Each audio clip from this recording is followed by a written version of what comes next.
So just basically, just for the people that was talking about like tenement housing or what type of housing or whatever, like if somebody's homeless, when I lived in the Henry Robinson, it's called transitional housing, meaning that this isn't long term and forever. This is actually to give you some relief so you can get on your feet and actually get into a certain place. So in a world where land costs as much as it does in Oakland, like, you know, the Henry Robinson was a hotel that got converted into being like these type of shelters. So most of them was one bedroom, and then they had like these bigger suites that had two rooms. I've been in places where they don't have a bathroom inside. You got everybody kind of shares a bathroom, but they had them in these places.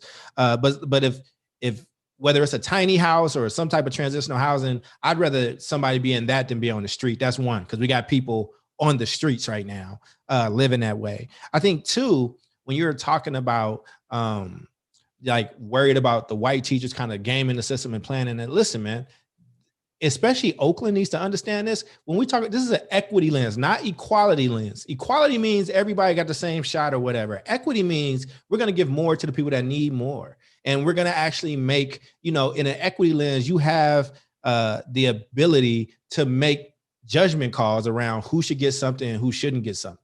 And I think that people hide behind those things because they don't have the courage of their convictions to actually do what's right. So if for instance, there's something we're working on and it gets gained by teachers, then you step in. If you got that power, you know what I'm saying? You don't hide from it.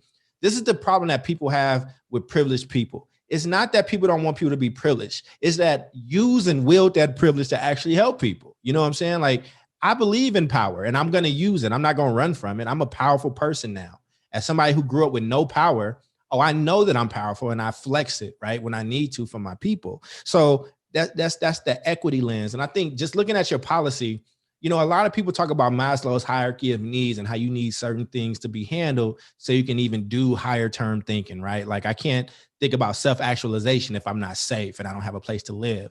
But I will also add in Yuri Brofenbrenner's social ecological model too, which is similar, but it's a concentric circle that kind of goes out, and it starts with the individual, but then it goes to a microsystem of like, what's going on with that kid's parents, what's going on with his friends, what's going on with his parents' friends, and then there's a mesosystem that's even like our school system. How is our school system interacting? So right now, there's so much bickering between adults and fighting with systems and putting kids on the front lines of these fights. And we're not understanding the type of psychological issues that's actually taking on kids. And like, we are adding to a lot of stress on these young people because the adults in their life can't seem to just like function. So I think when we're talking about this policy, I think that there should be a lens of Maslow and Yuri Brofenbrenner language that you can put in there that kind of makes these things plain. Because I would love for somebody to kind of come to a board meeting and say, listen, all this fighting, all this like posturing and politicizing everything, you're actually adding to the trauma of young people. Like the trauma of our city, but the trauma of young people, like this stuff is going to get burned into these kids' skulls. And what we should be able to do in a place like the Bay Area with the type of history that we have like precedents for this type of stuff. You know what I'm saying? Like, we should be making bold plans and we should actually be executing on those things. And we should give the public the right and the ability to call us out when we lose our focus on what that should be.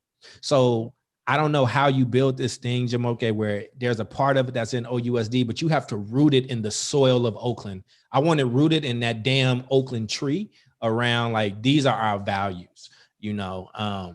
And so that's one thing that I would say about the policy. Yeah. And if I'm zooming up, it's like, you know, how are we measuring and saying if we're doing good work or not in a humble way, right? Like, as long as we got people that's homeless, we're not done, you know what I'm saying? But we should be able to point to, we had X amount of kids that identified as homeless at this point. Now we have this many and we've done this much. We expected to do this. I mean, actual transparency on where it is and being honest with the public about what the struggles are.